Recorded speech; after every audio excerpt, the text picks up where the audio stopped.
क्या कहते हैं सतगुरु? तपत शिला पे तड़प तड़प के और सुन के शोर मचाना, जब आवे हैं गुरु जी धनाना।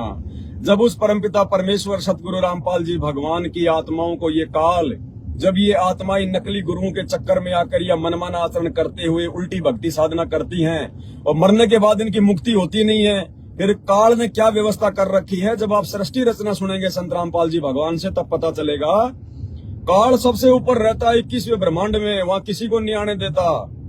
वहां पे ये आत्माएं यहाँ से मरने के बाद में ऑटोमेटिक उसने सिस्टम कर रखा है। ये आत्माएं सीधी जो है वो तपतशिला पे जाती हैं। उसके पास में तपतशिला क्या होती है? एक बहुत बड़ी एक पत्थर की एक टुकड़ी है, बहुत बड़ी, इस पृथ्वी से भी बड़ी हो। वो जो पत्थर की टुकड़ी है वो उस काल की शक्ति से ऑटोमेटिक जो है वो लाल रहती है। जैसे लोहार लोहे को गर्म करता है वो लाल हो जाता है, ऐसे ही वो पत्थर की टुकड़ी, उसका फारेनहाइट, उसका तापमान इतना भयंकर होता है, ऑटोमेटिक वो लाल रहती है। वो जैसे आप सूरज को देखते हो आप जी सुबह सुबह। और ये जितनी भी आत्माएं हैं, ये सभी आत्माएं मरने के बाद में सबसे पहले वही जाती हैं ऑटोमेटिक।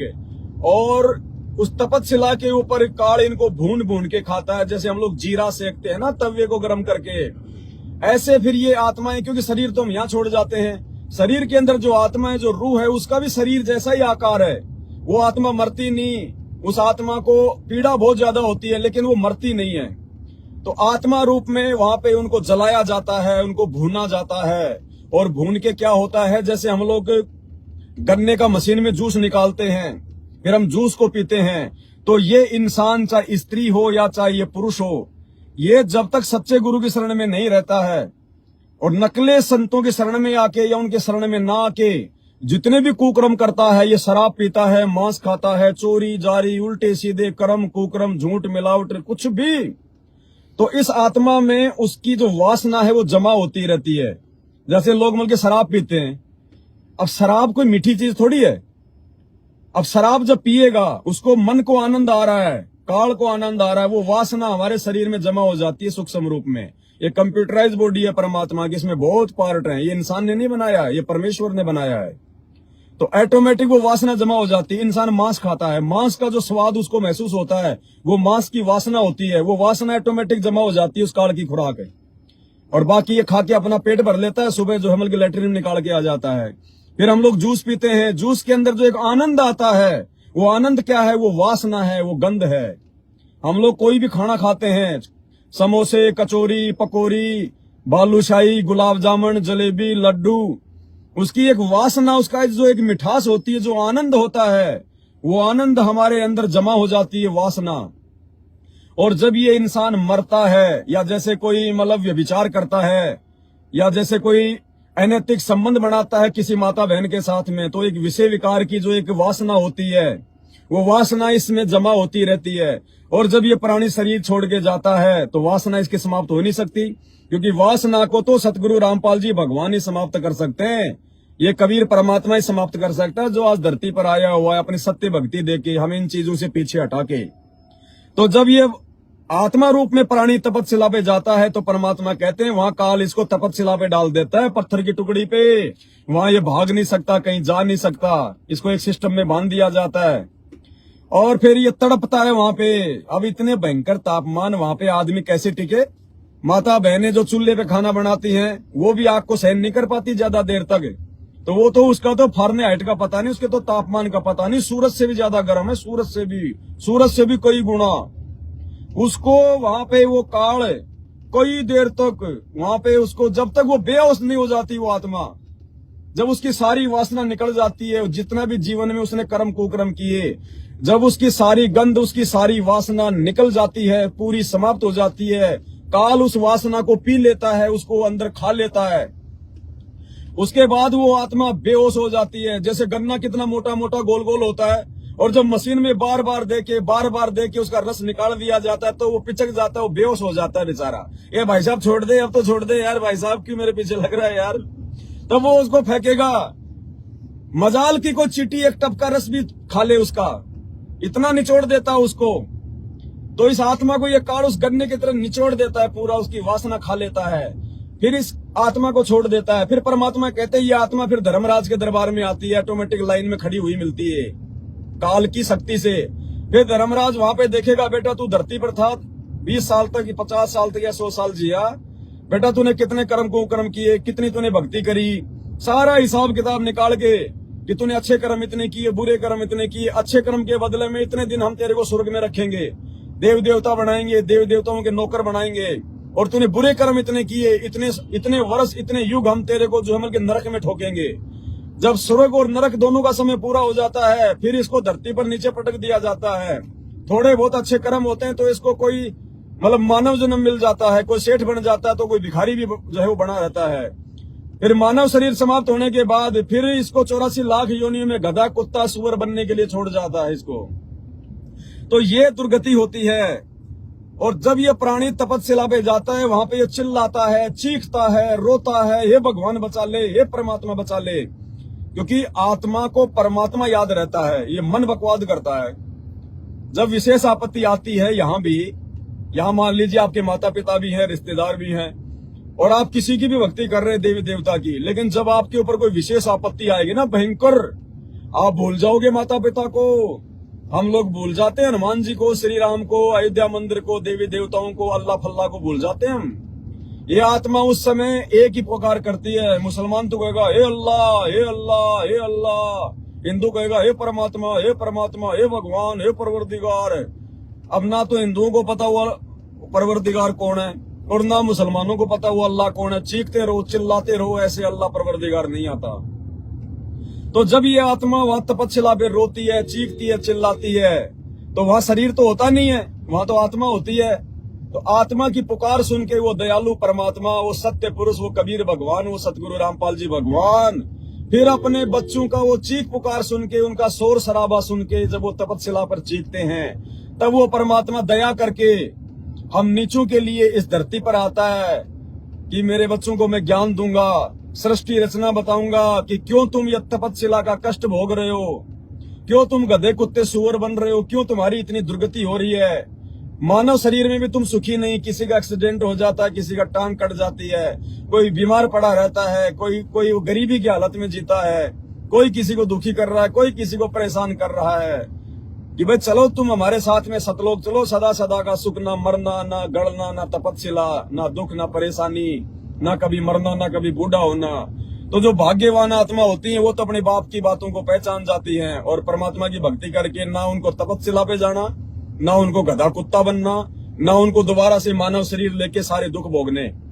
और भाई जो नहीं समझते हैं, जो नहीं मानते हैं, फिर वो तपस्या पे जाते हैं, फिर काल उनको घूमता है, और जब वो रोते हैं तो कहते हैं तपस्या पे तड़प तड़प के, तपस्या पे तड़प तड़प के, सुन के शोर मचाना, जब आवे हैं गुरु जी धनाना, सुन के शोर मचाना, जब आवे हैं गुरु जी धनाना, जब बढ़े काल जुल्माना, तब आवे गुरु जी धनाना, जब बढ़े काल जुल्माना, तब आवे गुरु जी धनाना। जब वो कबीर परमात्मा सतगुरु रामपाल जी भगवान इस धरती पर आता है हमें जगाने के लिए, आज हमारा सौभाग्य, ये चारों धर्मों का बाप, पूरी सृष्टि का बाप, वो कबीर भगवान, जिसका वैदिक नाम है कबीर भगवान, और आज वर्तमान में वो कबीर भगवान संत रामपाल जी के नाम से धरती पर प्रकट है। भाई और बहनों, फायदा उठा लो, चाहे हिंदू हो, चाहे मुसलमान हो, चाहे कोई भी हो, आप चाहे लॉर्ड साहब हो, आप चाहे पूरी धरती के राष्ट्रपति हो, एक देश की तो छोड़ दीजिए, आप चाहे पूरी धरती के राष्ट्रपति क्यों ना हो, मरने के बाद में काल खाएगा भून भून के, और अगले जन्म में गधा कुत्ता सुअर बनाएगा। इस काल के इस जाल से, इस चक्कर से तुम्हारे ब्रह्मा विष्णु महेश, तुम्हारे पीर पैगंबर हजरत मोहम्मद मूसा फूसा, कुछ भी कोई भी हो, चाहे कोई नहीं बचता। और असंख्य बार गधे कुत्ते बन लिए पीर पैगंबर, ये अवतार, ये ब्रह्मा विष्णु महेश देवी देवता, आप और हमारी तो औकात ही नहीं है। असंख्य बार ये 84 लाख योनियों में जाते हैं, असंख्य बार ये तपस्या पे रोते हैं, तड़पते हैं, और जब कभी इनको धरती पर मानव जन्म मिलता है आप और हमारे को, फिर हम लोग फूल जाते हैं अहमान बढ़ाई में, अहंकार में, कौन भगवान, क्या भक्ति, कुछ नहीं है। अपने बच्चों को पालो, यही भक्ति है। कहाँ भगवान? विज्ञानी सबसे बड़ा है, विज्ञानी सबसे बड़ा है। उल्टी सीधी बातें करके, संतों की बातें ना सुन के अपना धर्म कर्म बर्बाद कर देते हैं। तो फिर परमात्मा आते हैं समझाने के लिए। जो भाग्यशाली होता है वो मान जाता है, बाकी अपनी दुर्गति करवाता है। फिर क्या कहते हैं? जुल्म काल का देख गुरु जी, जुल्म काल का देख गुरु जी, हंसों को काग बनाना जब आवे गुरु जी धनाना। हंसों को काग बनाना जब आवे गुरु जी धनाना, जब बड़े काल जुल्माना तब आवे गुरु जी धनाना। इस काल का, इस 21 ब्रह्मांड के भगवान का, हिंदुओं के भगवान काल का, मुसलमानों के अल्लाह शैतान का ये जुल्म देखकर कि देखो इसने मेरे बच्चों को, जब ये सतलोक से आए थे मेरे से इस काल के जाल में फंस के, तब ये हंस थे, इनका हंस रूप था, इनमें कोई विषय विकार नहीं था, इनके पास में भक्ति धन था। और फिर काल ने आज इनकी कैसी दुर्गति कर दी, आज इनको कौवा बना दिया, हंस से इनको कौवा बना दिया। कौवा, अरे हंस मोती खाता है, कौवा लैट्रिन खाता है। आज ये हालत कर दी इस काल ने हमारी। वो परमात्मा हमारी ऐसी हालत देख के कि देख मेरे बच्चों को गधा, कुत्ता, सुअर, बिल्ली, मक्खी, मच्छर क्या बना दिया इसने। मेरे बच्चे आपस में एक दूसरे का जो गला काट रहे हैं। अरे वो मुर्गा भी उस परमात्मा का बच्चा, वो बकरा भी उस परमात्मा का बच्चा, सुअर और गाय भी उस परमात्मा की आत्मा, और आप और हम हिंदू मुसलमान भी उस परमात्मा की आत्मा। लेकिन बिना ज्ञान के, बिना समझ के, बिना संतों के सत्संगों के अपने अपने धर्म को, अपने अपने धर्म गुरुओं को सर्वश्रेष्ठ मानकर मूर्खता में, और हम ऐसे जुल्म कर रहे हैं, जानवरों को मार रहे हैं, काट रहे हैं अपने भाई बहनों को। ना जाने हम भी कितनी बार गधे कुत्ते बन चुके हैं। और वर्तमान में जो एक जानवरों को जो तुम काट रहे हो, भैया बदला देना पड़ेगा। तुमने उस दरगाह का महल नहीं देखा, धर्मराज के तिल तिल का लेखा। अदला बदला कहीं न जात है, 3 लोग के माही, ये अदला बदला चुकाना पड़ेगा। अगले जन्म में आज जिनको तुम काट रहे हो वो इंसान बनेंगे, और तुम बकरे बनोगे, गाय बनोगे, सुअर बनोगे, और तुम्हें काटा जाएगा। तब तुम्हें महसूस होगा कि दर्द क्या होता है, दुख क्या होता है। तो कहते हैं जुल्म काल का देख गुरु जी, जुल्म काल का देख गुरु जी, हंसों को काग बनाना जब आवे गुरु जी धनाना। हंसों को काग बनाना जब आवे गुरु जी धनाना। आगे क्या बताया परमात्मा ने? गद्दा सुअर बैल बनावे, गद्दा सुअर बैल बनावे, जीवों को इतना सताना जब आवे गुरु जी धनाना। जीवों को इतना सताना जब आवे गुरु जी धनाना। जब बड़े काल जुल्माना जब आवे गुरु जी धनाना। जब इंसान को ये काल 84 लाख योनियों में डाल देता है, गड्ढा कुत्ता सुअर बना देता है, और जब इनकी दुर्गतियां शुरू होती हैं इनकी, एक कुत्ते का जीवन देख लो आप। जब ये इंसान जब कुत्ते की योनि में आता है तो कुत्ता कुत्ते को काट लेता है, उसके गर्दन में, सर में कीड़े पड़ जाते हैं। बरसात के मौसम में वो कीड़े उसको अंदर से नोच रहे हैं, उसको खा रहे हैं, भुगत भुगत के मरता है। तो किसी के पूरे शरीर पे खुजली हो जाती है, बाल उड़ जाते हैं, सारा दिन खोरता रहता है, खुजलाता रहता है, अंत में दुर्गति से मरता है। तो कोई रोड पे कोई गाड़ी के नीचे आके मर जाता है, कट जाता है। क्या क्या दुर्गति हो रही है। एक गधे को देख लो, सारा दिन कुम्हार उससे काम लेता है, 2.5 मन का बोरा पीछे से लठ मारेगा, ईंट के भट्ठे पे कच्ची ईंटें ऊपर ले जाएगा, पक्की ईंट नीचे लाएगा, सारा दिन पीठ पे उसके जख्म हो जाएगा। और कुम्हार, गधा एक ऐसा जीव है जिसको कोई खाना नहीं खिलाता। कुम्हार सारा दिन काम लेगा और शाम को कान पकड़ के छोड़ देगा, और कुर्रियों में गांव के बाहर जैसा भी मिला उसको खा पी के वापस घर पे आ जाएगा, सुबह फिर काम में लग जाएगा। पीठ के वो बोरा, वो ईंट का बोरा रहने से उसकी पीठ पे जख्म हो जाएगा, खाल उसके छुल जाएगी, वो दर्द हो रहा है उसको, इधर उधर भगेगा तो मारेगा वो कुम्हार उसके, और उसके बाद वो कौवा उसकी पीठ पे बैठ के उसके घाव को खाएगा। भाई और बहनों, परमात्मा कहते हैं आप और हमारे थोड़ी सी भी चोट लग जाए ना, जरा सा भी अगर नाखून भी लग जाता है, और उसके बाद अगर कोई उसमें उंगली लगाता है तो कैसा वो जो चिरमिराट होता है, कितनी पीड़ा होती है। और वो गधे के तो पूरा जख्म हो जाता है। वो 2.5 मन का बोरा रगड़ा मार मार के उसकी आंखों से पानी निकलता रहता है, रोता रहता है। लेकिन क्या करे वो, जब उसको मनुष्य जन्म था, जब तो वो प्रॉपर्टी डीलर बन रहा था, जब तो वो मंत्री, विधायक, सरपंच, प्रधान बन के हैं, अपने आप में बहुत बड़ा कोई अध्यक्ष बन के लेके काले कलर की स्कॉर्पियो गाड़ी लगा के काला चश्मा आगे लगा के अध्यक्ष की नेम प्लेट, तब तो किसी की सुनता नहीं था। कोई कहते रहे भाई आजा सत्संग में चले, अपने आत्म कल्याण करवा ले, 2 दिन का जीवन है भाई, कब ये फूक निकल जाए कोई पता नहीं है। ये तेरी गाड़ी घोड़े, तेरी प्रॉपर्टी, तेरे फार्म हाउस ये धरे रह जाएंगे, नंगा होके जाएगा, घर वाले शमशान में जड़ा देंगे, तेरी आधा किलो राख बनेगी और तेरा कोई नाम गांव पता नहीं पूछेगा। उसके बाद में तू सोच रहा मेरे बिना मेरा परिवार नहीं चलता, तेरे मरने के बाद भी ये तेरा परिवार चलेगा और ये दुनिया भी चलेगी। राष्ट्रपति सोचता है कि मेरे बिना देश नहीं चलेगा। तेरे जैसे कितने प्रधानमंत्री मर गए, कितने गए, ये दुनिया लाखों करोड़ों वर्षों से यूं ही चल रही है। ये इसको भगवान चला रहा है, इसको इंसान नहीं चलाता। इंसान की तो गलतफहमी है। वो अफलातून जो आज अपने आप में बहुत बड़ा पैसे वाला बन के बैठा है, किसी से बात नहीं करता, सीधे मुंह, अगले दिन अगले जन्म फिर क्या होता है उसके साथ में, फिर वो गधा बनता है, वो कुत्ता बनता है। फिर कहते हैं शराब पीवे कड़वा पानी, 70 जन्म कुत्ते के जानी। शराब पीने वाले आदमी के 70 जन्म लगातार उसके कुत्ते के होते हैं। आज तो बैठ के ऑफिस में एक चेयर पे बैठेगा और एक चेयर पे रखेगा पैर पे पैर, और रम की बोतल रख के बाद में बढ़िया बड़ा बना के पे कर, अरे अग्रवाल जी, हाँ जी, अरे कहाँ हो, आ जाओ यार, क्या सारी जिंदगी ऐसे करते रहोगे, आ जाओ यार, पैक शैक तैयार है। अरे आया आया आया आया, वो भी उसका बाप है, उधर से तैयार रहता है। दोनों आएंगे। अरे साथ में एक पेप्सी की बोतल तो ले आना यार। अरे चिंता मत करो यार, तुम नहीं कहता तो भी ले आता है। और कोई ये कहते भाई साहब, हाँ जी, अरे यार सत्संग में चलना है यार, चलो वो आए हुए गुरु जी सत्संग कर रहे हैं। अरे यार टाइम नहीं है भाई साहब, तू कहाँ है यार, ये को सत्संग सुनने की उम्र है क्या, बुढ़ापे में देखेंगे सत्संग सुने। बाबाओं के चक्कर में पड़ गया। वो बाबाओं के चक्कर में ना पड़ के अगले जन्म में फिर वो कुत्ते के चक्कर में पड़ता है। फिर वो शराब पीवा कड़वा पानी, 70 जन्म कुत्ते के जानी, ये कबीर भगवान की वाणी है, किसी डूम भाट की गीत नहीं है। अगले जन्म में कुत्ता बन के फिर वो गंदी नाली का पानी पिएगा, लोगों का पेशाब पिएगा, फिर वो लोगों की लेटरिन खाएगा, फिर वो दुर्गति होगी फिर उसकी अफलातून की, जो आज किसी की सुनता भी नहीं है। भक्तों के साथ में लड़ाई झगड़े करते हैं, वीडियो डालते हैं तो कमेंट्स में गालियां निकालते हैं, गुरुजी के बारे में उल्टा सीधा बोलते हैं। संतों की निंदा करने वाला महापापी होता है, जुबान में कीड़े पड़ते हैं, नहीं तो अगले जन्म में गधा कुत्ता बन के फिर वही हालत होती है। तो इसलिए परमात्मा कहते हैं गद्दा कुत्ता बैल बनावे और जीवों को इतना सताना, फिर आवे हैं गुरुजी धनाना।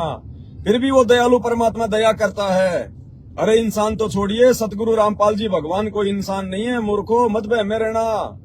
आज से पहले तुम्हारे भी जितने भगवान आए हैं धरती पर, जिनको तुम भगवान कहते हो, हिंदू रामकृष्ण को भगवान कहते हैं, 33 करोड़ देवी देवताओं को भगवान कहते हैं। और रामकृष्ण भी इंसान ही बन के आए थे, सिर में सिंह और पीछे पूछ लगा के नहीं आए, वो भी इंसान बन के आए थे, उनके भी माँ बाप थे, उनके भी बेटा बेटी थे, वो भी सारे यही काम करते थे।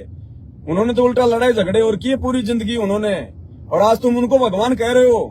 तो फिर संत रामपाल जी को भगवान मानने में कौन सा जोर आ रहा है? लेकिन ये काल नहीं मानने देता, ये शैतान नहीं मानने देता, आंट अड़ा देता है कि नहीं बाबा रामपाल कैसे भगवान हो गया, तो श्री रामचंद्र जी कैसे भगवान हो गया, वो श्री कृष्ण जी कैसे भगवान हो गया है, वो हजरत मोहम्मद कैसे तुम्हारा अल्लाह हो गया, कैसे तुम्हारा भगवान हो गया है? हजरत मोहम्मद को सिंह लगा के आया था क्या भाई, या उसके सिर पे कोई फूल था?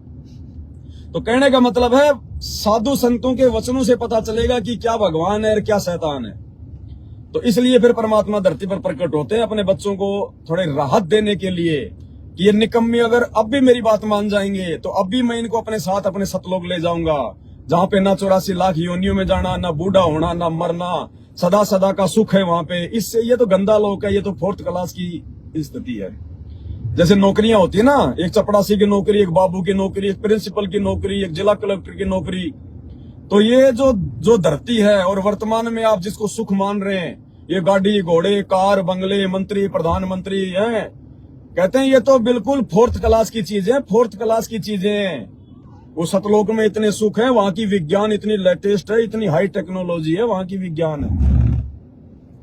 अब देख लो यहाँ तो आदमी ने जो है कैमरे बना लिए, और हमने कैमरे बना लिए भाई, कैमरे का आविष्कार किसने किया? फलाने ने किया है।